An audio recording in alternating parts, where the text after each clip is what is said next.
Chapter 4. Unsolved Codes and Ciphers. The letter explained that the box contained secret information about a fortune in gold, silver, and jewels. In 1885, a small but unusual book was printed in the United States. It was called The Beale Papers. It tells a very strange story about a mysterious, lost fortune. The mystery began in 1820 with a man called Robert Morris. Morris owned a hotel in Lynchburg, Virginia, in the United States. One day, he had a few new visitors to his hotel, Thomas Jefferson Beale and his friends. Beale was intelligent and kind. He stayed for about 10 days and became friends with Morris. Morris said later that Beale was a handsome man, but that his face was very dark, like the face of a man who had spent a lot of time in the sun. Beale left, but he returned after 2 years and asked Morris to keep something for him. It was a small, locked metal box, and Beale told his friend that there were important papers inside. A little later, Beale sent Morris a letter. The letter explained that the box contained secret information about a fortune in gold, silver, and jewels. Beale promised to send the key for the box and information for decoding the messages inside it. The letter also said that Morris should open the box in 10 years if Beale did not return. Beale did not return. Nothing was ever heard from him again. He did not send the key, and he did not explain the secrets. Morris guessed that Native Americans had killed Beale, but he forgot about the box and did not open it until 1845. The box contained a few letters and other papers, including 3 pages of numbers. Morris did not understand the pages of numbers, but one of the letters was quite exciting. An explanation. The letter said that in 1818, Beale and about 30 other men had travelled in the American Southwest. Somewhere around Santa Fe, New Mexico, they had found gold and silver, lots of it. They traded some of the heavy silver for lighter jewels and took everything to the eastern United States. They then buried their fortune in a secret place in the ground where no one would find it. The letter also explained the 3 pages of numbers. The first page, it said, described where the secret fortune was buried. The second page explained what was included in the fortune. The third page gave the names of the people who should share the gold, silver, and jewels. These were the relatives of the men who found the fortune. Giving away secrets. Morris could not work out the strange numbers on the secret pages. For many years he tried to understand them, but he did not know where to start. In 1862, he gave the box and its papers to another man, J.B. Ward, to look at. Ward found a clue to the second of the 3 pages. He decided that there were too many numbers for them to be ciphers for letters. Instead, he guessed that each number represented a word in a book. The question was, which book? Ward decided that it must be a popular or famous book or document that anyone could find. Also, it must be one that existed when Beale wrote his pages of numbers. He started looking at different books and documents to see if one had words that matched the numbers in a meaningful way. Finally, he found an American government document that matched the second page of numbers. Ward compared the numbers and words and finally understood one of the 3 parts of the secret. This second page explained that the fortune was in Bedford, Virginia. It included 460 kilograms of gold and 1,729 kilograms of silver. There were also many jewels. The letter also explained that the gold, silver, and jewels were packed in iron pots with iron covers. All the pots were buried in a hole in the ground, about 2 meters deep, and covered with stones. The message said that the exact place was given in the first page of Numbers. But the government document did not give clues to the first or third pages of Numbers. Ward tried to find answers for the next 23 years, but he failed. In 1885, he explained everything in his book. People became very excited about the mystery of the Beale papers. Many did not wait to solve the mystery of the first page. They started to dig all around Bedford. The townspeople dug up their own gardens and farms. But the fortune has never been found. Even today, people still look for it. In today's money, the value of the gold, silver, and jewels is about £10 million. A big joke? Cipher breakers continue to look for solutions to the first and third pages in books as well as in other places. For example, old stories from Native Americans in the west of the United States talked about people taking their gold to the east of the country. Were these old stories about Beale? Perhaps the other pages are not the same kind of book code. But other people think the Beale story is not true, that the Beale papers is just a joke. They have looked for information about Morris, Beale, and Ward. Morris was probably a real person, but little information can be found about Beale or Ward. Some people say it is not likely that gold was found where the letter says it was. And why did Beale write letters in 3 different ciphers? Why not just use one? There are a lot of questions.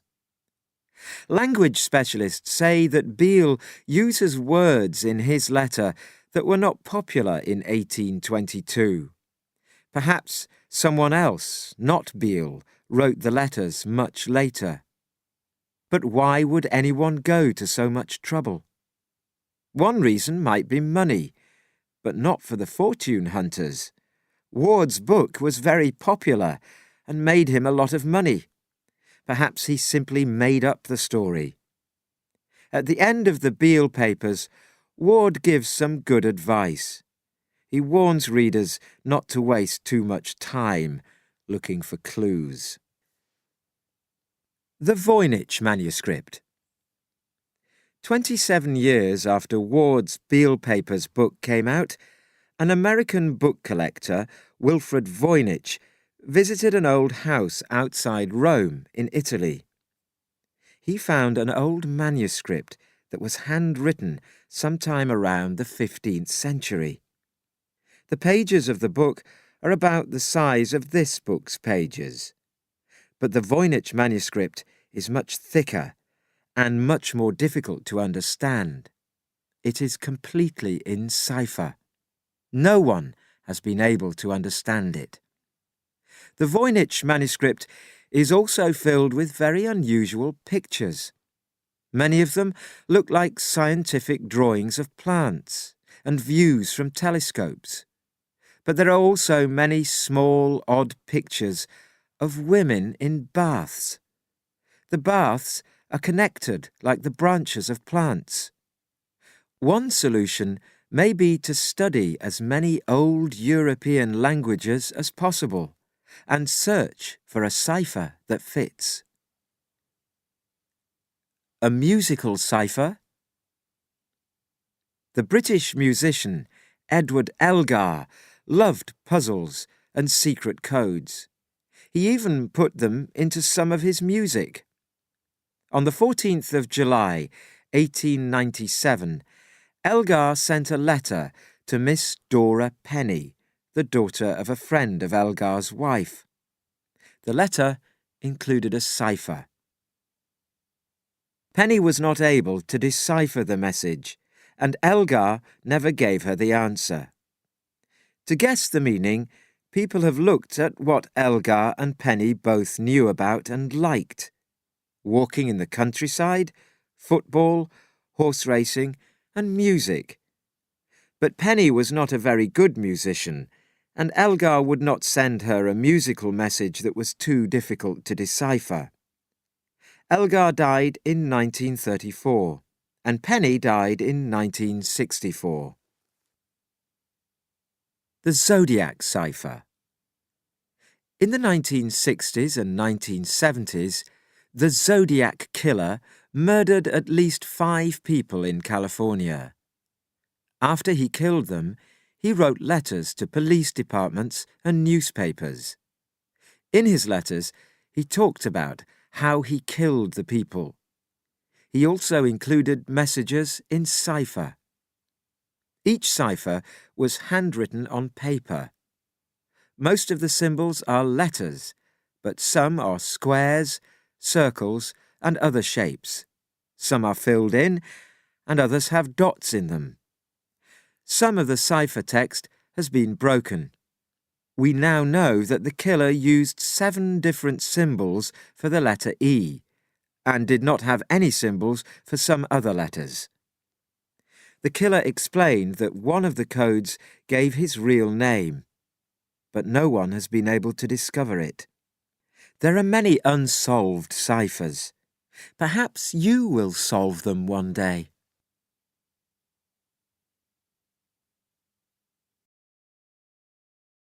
Chapter 5. Hidden Writing. Britain's spy department quickly contacted Dawes.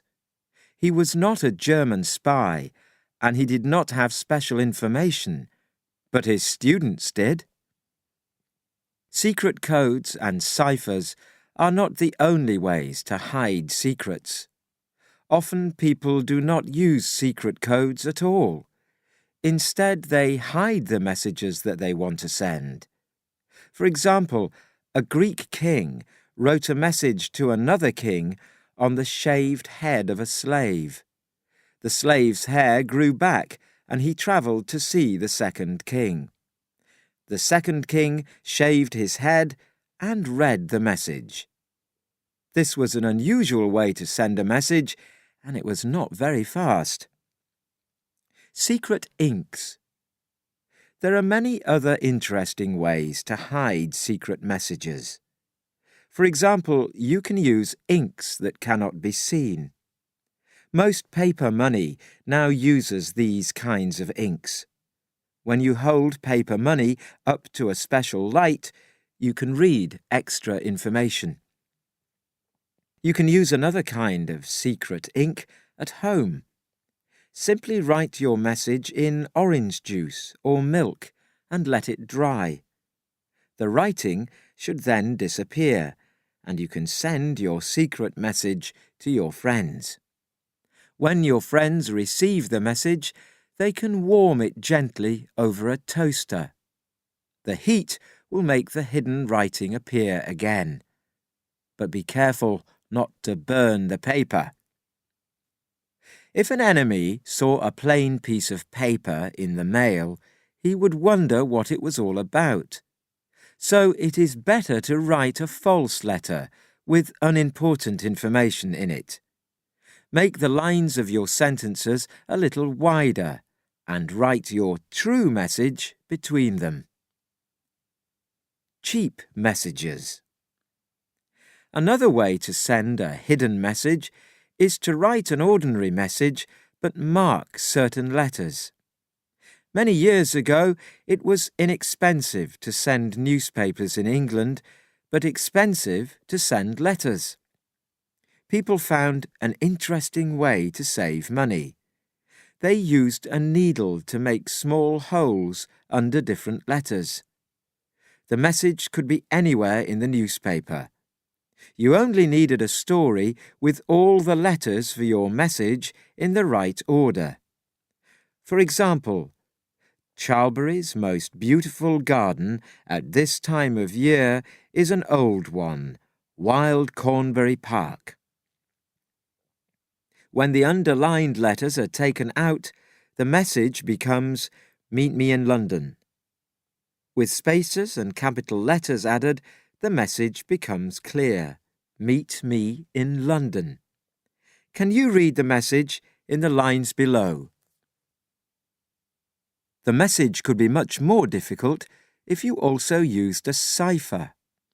It would also help if you made holes under letters on other pages, so an enemy would not know which page to look at. A similar way to hide a message is to cut holes in two pieces of plain paper. You give one of the pieces to your friend and keep the other piece. You then put a piece of writing paper under the piece with the holes and write your message. When you take away the top piece of paper, the one underneath has your message. To hide it, you write in other words between the words of your message.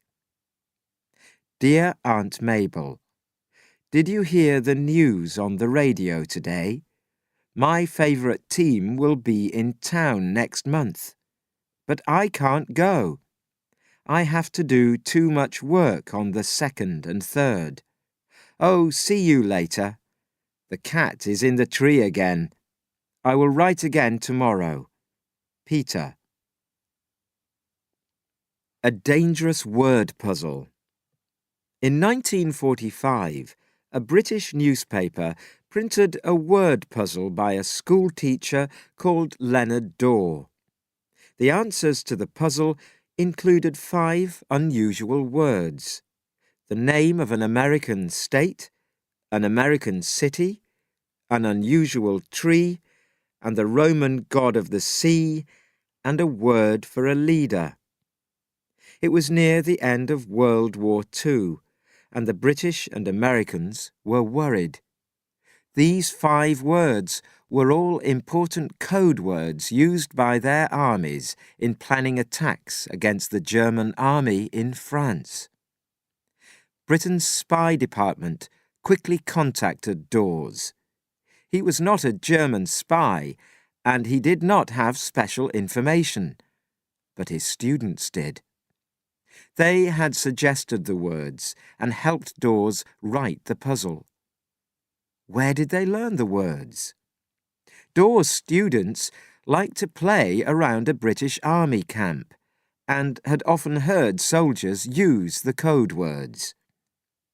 The students did not know what the words meant, but thought they sounded important. They had not told Dawes where they heard the words.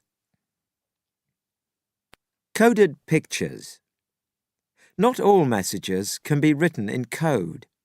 Sometimes spies need to send pictures. In 1892, soldiers at an important German army building in Dalmatia on the Mediterranean Sea enjoyed laughing at Robert Baden-Powell. He ran all around the fields outside the building and explained his insect drawings to anyone who was interested. But his drawings were more important. They were really drawings of the building, showing the position of each gate and big gun. They were just drawn to look like insects. At other times, Baden-Powell hid a drawing of another building by making it look like an old church window. Baden-Powell was a spy for many years in India, Africa, and Europe. In 1915, he wrote a book about his life, My Adventures as a Spy. He described many ways of hiding messages. In Africa, he wrote his messages on small pieces of paper and made them into balls. These were hidden in holes in walking sticks, or covered in small, thin sheets of metal and worn around a messenger's neck. If an enemy stopped you, you could drop the balls, and they looked like small stones. Later, you could return and pick them up. Another method was to write the two arms of semaphore symbols and connect several symbols in a line. These lines could be fitted onto the side of a drawing. Because he was good at spying, Baden-Powell was also good at catching other spies. In his book, he explains how people used lights and chimney smoke to send signals. Sometimes they carried lights into fields to send signals. If anyone asked, they would pretend to look for a lost animal. When Baden-Powell died, a circle with a dot was put on the stone where he was buried. It is code for gone home. Strange places. Secrets have been hidden in many different places, even in food. In the year 1280, Kublai Khan and the Mongols became the rulers of China. The Chinese became their slaves. In 1368, the Chinese decided to fight back. To share their plans, they asked all their bakers to hide messages in special cakes served during the August moon celebrations. Only the Chinese ate these mooncakes, not the Mongols. Inside each mooncake was a piece of paper with the message, "Kill all the Mongols." The Chinese people started a war and won. They became the rulers of the country again. Many spies carried secrets in hidden places. When the enemy searched them, their secrets would not be noticed. During World War II, doctors visited prisoners and brought them new clothes. They took the old clothes with them. But the prisoners often wrote secret messages in very small letters on parts of their old clothes. The doctors found these and gave them to the prisoners' governments and families. The backs of shirt and coat buttons were another popular place to hide secret messages. If an enemy was near, you would tear off the secret button and destroy it or throw it away. Often, spies used ordinary things like pencils and coins with hollow spaces to hide messages. Photographs are more difficult to hide. But after very small cameras were invented, their pictures could be made into small dots. These dots were hidden in unlikely places. One favourite place was behind a stamp on a letter. Other photographic dots were sometimes hidden somewhere on a spy's body. Now a photograph or page of text can be hidden inside another photograph and then sent by computer. Only a computer with the right code can read the information. At one business, a boss wondered about one of his employees. The employee sent email messages with pictures to his grandmother every day. It was strange that she never wrote back. Finally, the boss found out that the employee was hiding company information in the photographs and sending it to another business. Computers have made it much easier to hide secrets, but some secrets are hidden where everyone can see them. One spy used code words in a car advertisement to share information about meetings. The message could only be recognized by someone who knew the code.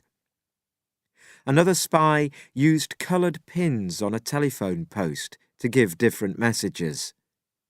But while people hide messages, other people will always look for ways to discover them.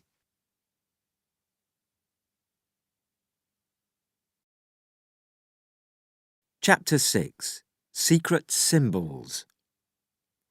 After his African-American helper was beaten by a Ku Klux Klan gang, Kennedy decided to try to destroy the organization. What does it mean when you get a letter with the stamp upside down?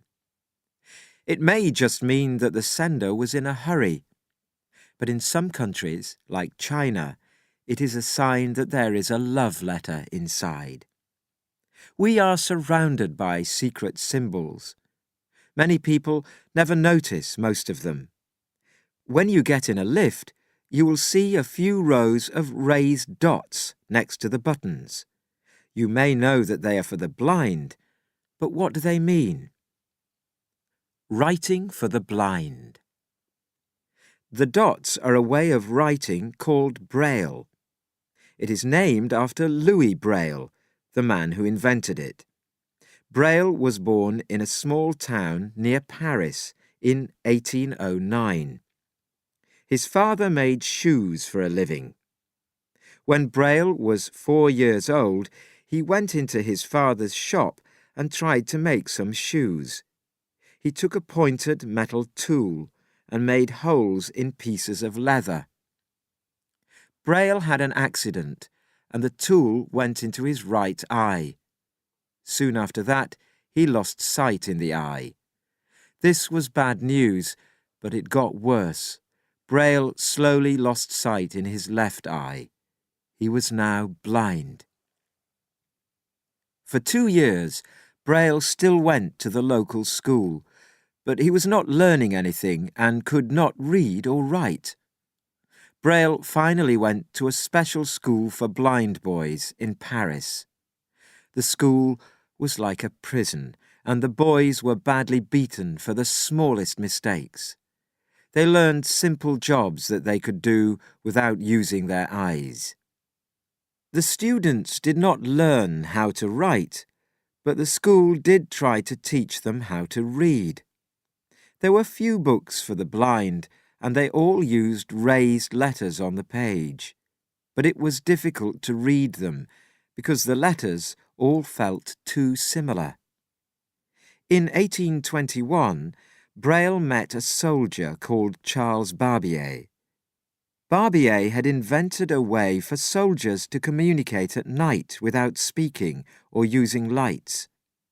Barbier used 12 raised dots on paper for soldiers to feel.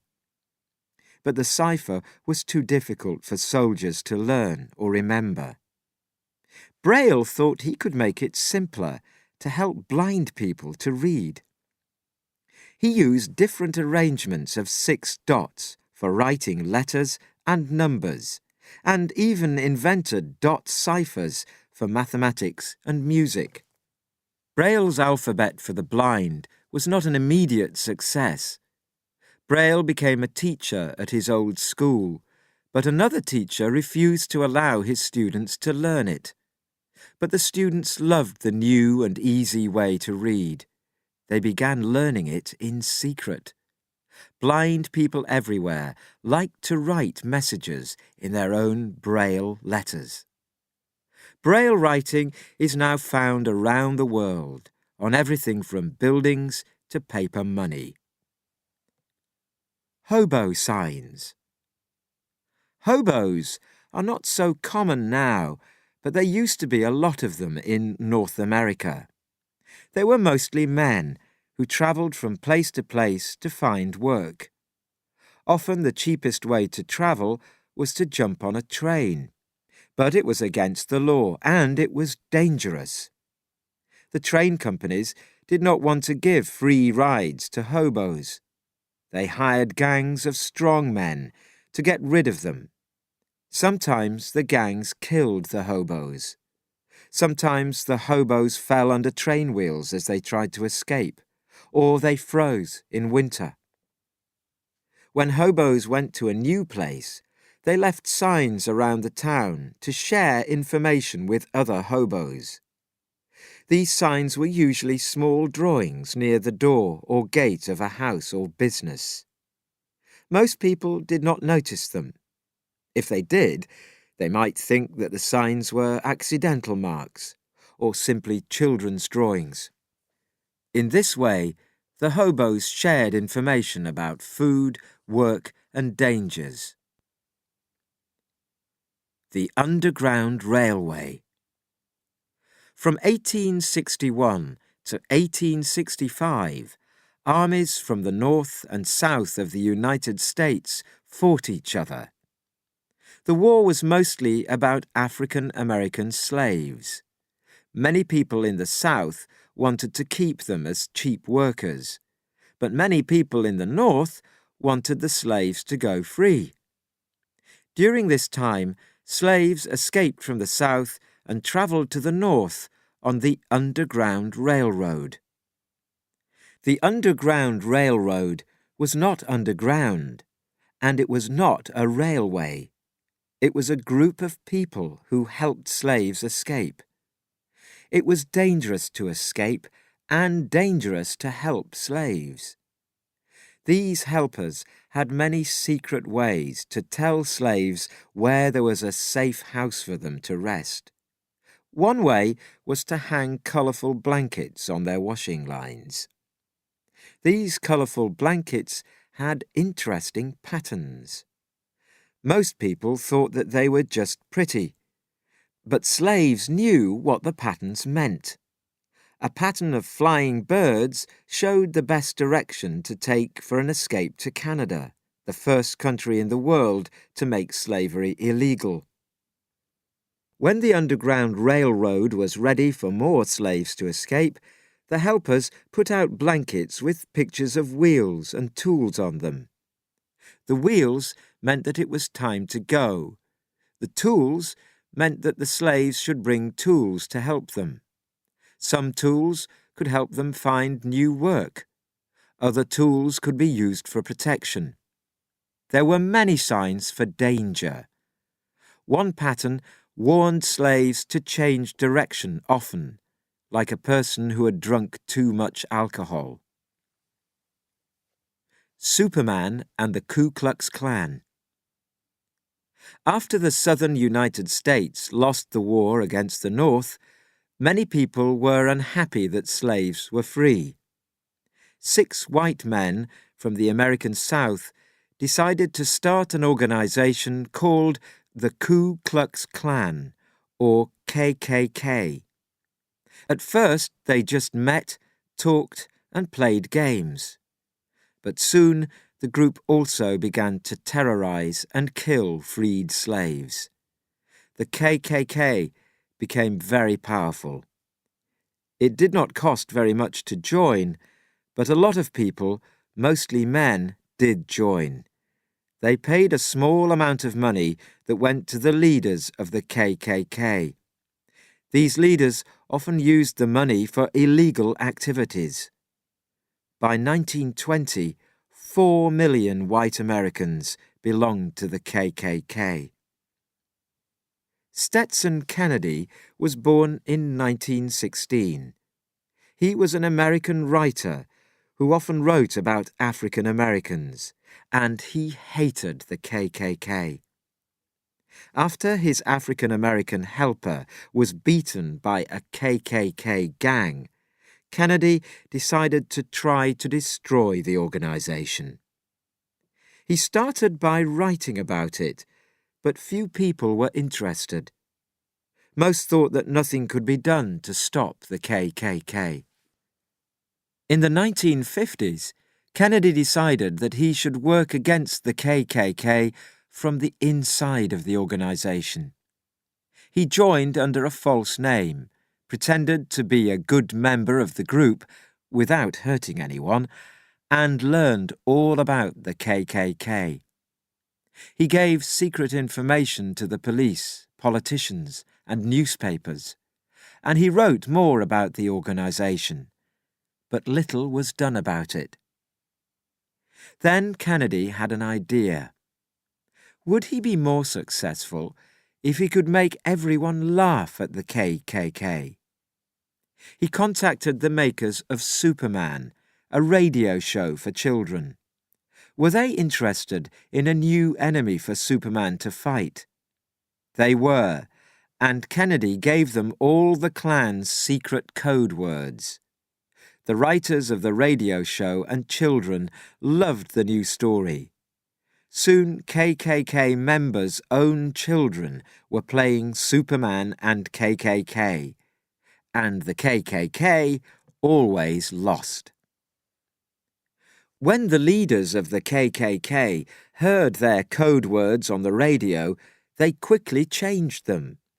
But because Kennedy was a member, he learned the new code words and quickly gave them to the writers of the radio show. The embarrassment hurt the KKK, and they soon lost most of their members. No one wanted to belong to a secret group that was not so secret. Kennedy wrote a book about his fight against the KKK. He sold 400,000 copies. Suddenly, many people learned the facts about the KKK and were not afraid of it anymore. More importantly, it became embarrassing to be a member. This made even more KKK members leave.